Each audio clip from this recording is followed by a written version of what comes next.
Okay, I think it's time we talked about the Secret Services. I'm honestly getting tired of like beating around the bush or hinting at what happened or just kind of like vaguing my way around the topic of the Secret Services and my encounter with them. I'm gonna make this one video to kind of like put it all together, kind of like just explain what happened to me and how it negatively affected my life. Let's kind of go through this in chronological order because there's a lot of information and I don't want to mix things up. So in the summer of 2019, an individual by the name of Willem von Spronten entered an ICE detention center in Tacoma, blew not just himself up, tried to do so with a propane tank. Now, he didn't just do this out of nowhere. He did this for justifiable reasons, I would argue. He did this because of the ongoing tyranny that is the ICE officers and what I will call the American Gestapo. He left a manifesto, which I will not read for the sake of TOS, and his actions got a myriad of different responses from different people. The mainstream American media called him a terrorist, which I can understand why they would call him a terrorist. Not that I agree with it, but considering that America calls anything that goes against America terrorism, I mean, that just seems to make sense as part of the course here. Anything that goes against the United States empire, they're automatically deemed as a terrorist. On the other hand, there were a bunch of left-wing people who had myriads of different reactions, even amongst themselves. Some people thought that what Willem von Spronten did was an act of heroics or adventurism. Essentially, this position believes that Willem von Spronten did an individualistic act, and that was why Willem von Spronten failed. Now, in hindsight, I can understand why people were saying this. After all, leftist politics is all about collective action instead of individualistic action. That is what we preach, that is what we talk about, so it only makes sense for certain people, and I'm not even just lumping a specific group here.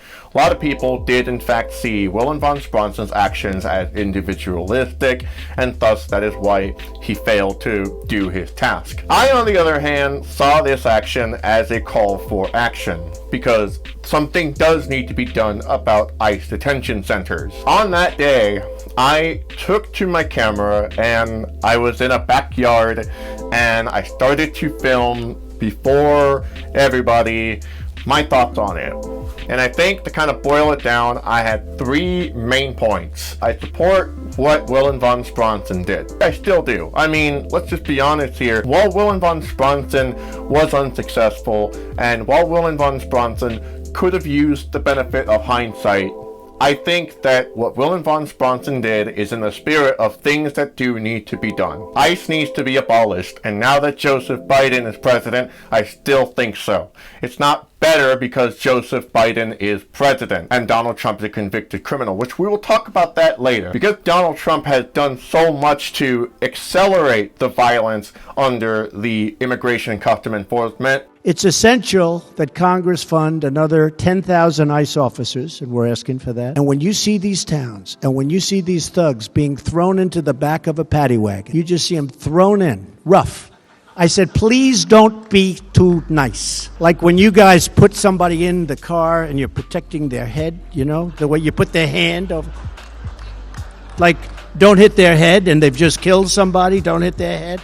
I said, you can take the hand away, okay? I said something that, again, I cannot really repeat on the internet. But we're going to put a pin on that because I will elaborate on that a little further. Needless to say, this attracted the interest of a lot of people, mainly Nazis. And I mean people with literal Nazi YouTube accounts. I'm talking swastikas, the Black Sun, I'm talking members of the Proud Boys. A lot of them were saying, we're gonna get you to the Secret Services, the Secret Services is coming for you. And so the Secret Services came. The Secret Services came to my house that I was living in at the time in California. And so the Secret Services, their investigation was interesting, and I would say even noteworthy. And keep in mind, I don't have any footage on me. I actually had a really bad phone, so I couldn't like go out and record our conversation. But we did have a security camera that was right there, and we had a fence that was dividing us. So even if one of us tried to do something, I couldn't hurt them, and they certainly couldn't hurt me without a warrant. And they didn't have a warrant. Needless to say, I knew that I was going to get through this encounter okay. Like, I mean, granted, things were going to happen, and things did happen, but I'm okay. So the first thing they did was they asked if, I was me and all this. I gave them a hard time. I mean, I gave them a real hard time. Like, I kept asking them, why do you really need to know this so badly? And I didn't really answer a lot of their questions. I just didn't, because it was just really invasive.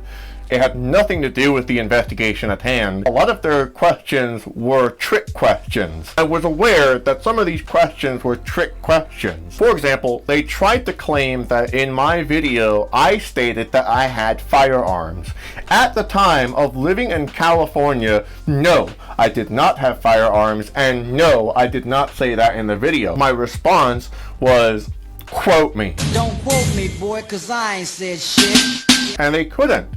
They couldn't quote me. The government lied to me. Not to mention, the reason why gun control exists in California in the first place is because of the Republican Party. Ronald Reagan passed the MOFR Act in the 60s. It made it harder for the Black Panthers to protect themselves from police brutality. That was like the whole point of gun control in California. It has a racist history. So being in California, where it's very hard to get a gun, I was in no position to even make such a threat, let alone publicly. Like, if I'm gonna try to do something to the President of the United States with firearms, I'm not gonna announce it like that. Yet they tried to pin that on me anyway, and they failed. They couldn't pin me with citing any kind of violence. Then they shift gears. They tried to claim that because of my video, I could be influencing other people to go kill ICE officers and the President of the United States. To which I responded, I'm my own person. Like, there's no way in fucking hell that you can pinpoint me to a single fucking instance where something like that has happened. They tried to, ask me more questions, and just to fuck with them, I started talking about the Sega Dreamcast, because they were wasting my time, and since they are being paid by the government to fucking talk to me, I'm gonna waste their fucking time. They started talking to me about the Sonic movie that was coming out in 2020, and you know what? I ran with that conversation for a while, and when they tried to come back to talking about my video, that's when I fucking kept going with Sonic, because honestly, I was down to just continue to waste their time. Eventually, they said, okay, look, we don't want any problems from you. We don't mean any harm. We just don't want you to make any more videos like that one. No, I have not stopped making any videos like that. I still harbor the same beliefs that I had in that video. But here's the thing, the story doesn't end there, because what happened to me after that interaction was really scary. First of all, they told me that I was on a list. They didn't say what list, but they did say that the government is in fact paying attention to me and my videos. So with that being said, hi assholes. But after that, I lost my job, and that's because they visited my job. My job started asking me questions about that encounter. I didn't really feel like answering, and I was scared of being terminated, so I wrote a resignation letter. I'm leaving.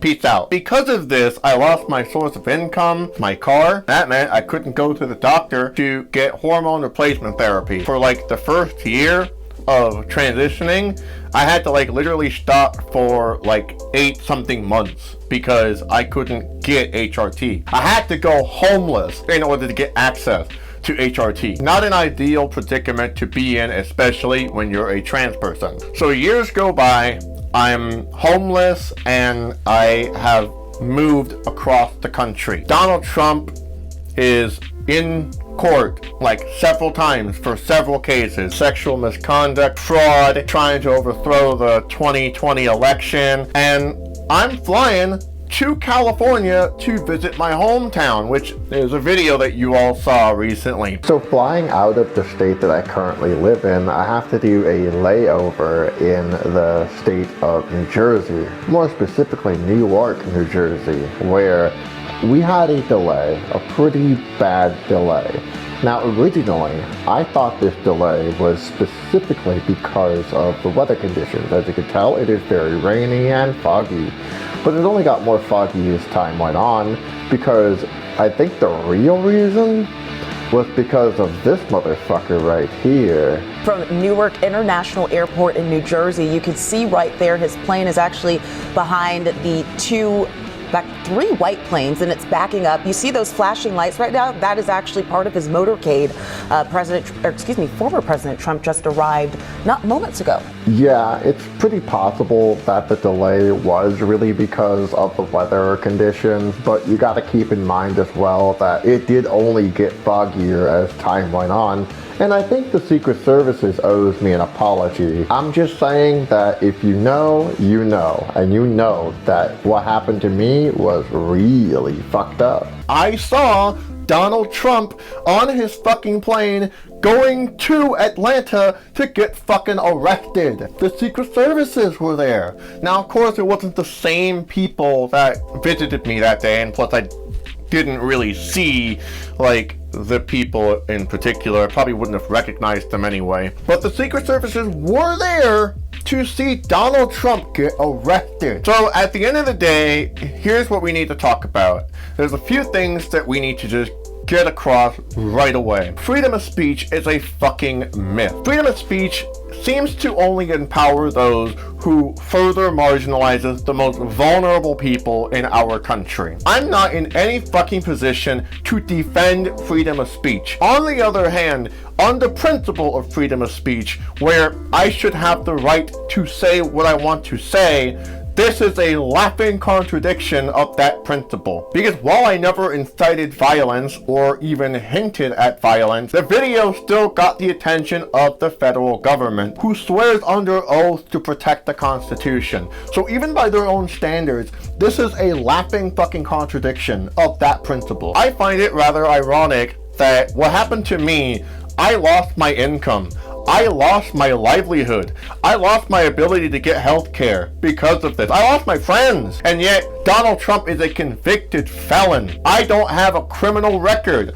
I'm a fucking anarchist. Am I not trying hard enough? Am I not anarcho-communist enough for some of you? I'm joking, of course. I'm not serious about that. But it does really bother me. It really, really bothers me that Donald Trump got a slap on the fucking wrist for trying to overthrow democracy, and yet I have a hard time putting food on the table because of what happened several years ago. Be fucking careful if you are in activist spaces. What you put online can determine the longevity or lack thereof of your activism and your comrades' activism. What you need to keep in mind is that the government specifically does not like you.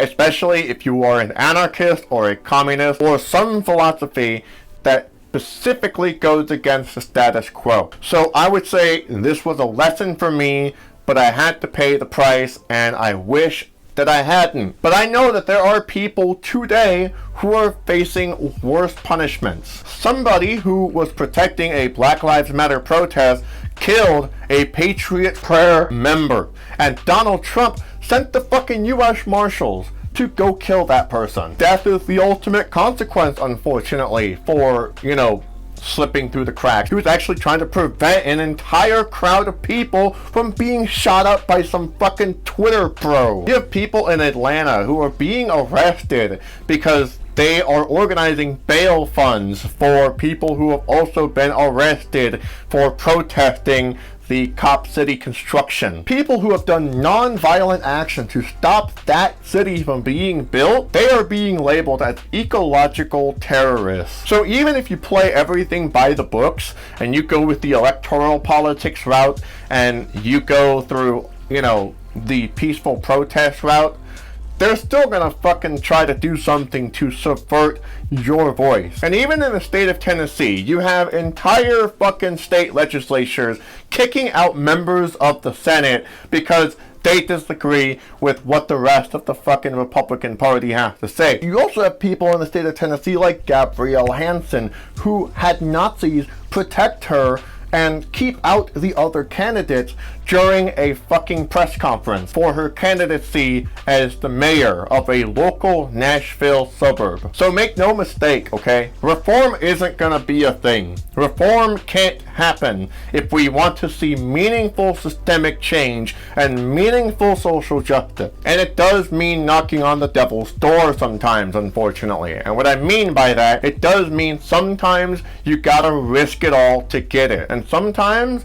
you gotta determine as well which of those risks are worth taking. I think about Willem von Spronsen and his actions, and I think to myself, what did he do for the long term? I think what he did was he got a lot of people heavily interested in subverting the state and opposing ICE. Too bad the liberals did not sustain that for very long, because since Biden became president, liberals seem to like ICE now. You don't hear abolish ICE too much anymore. You mainly hear chinga la migra, because that's the demographic that's fucking opposing ICE right now. White, upper class liberal with daddy's trust fund. And I think that's sad, because Willem von Spronsen's death shouldn't have gone in vain, adventurous or not. Peace out. I don't really have more to say.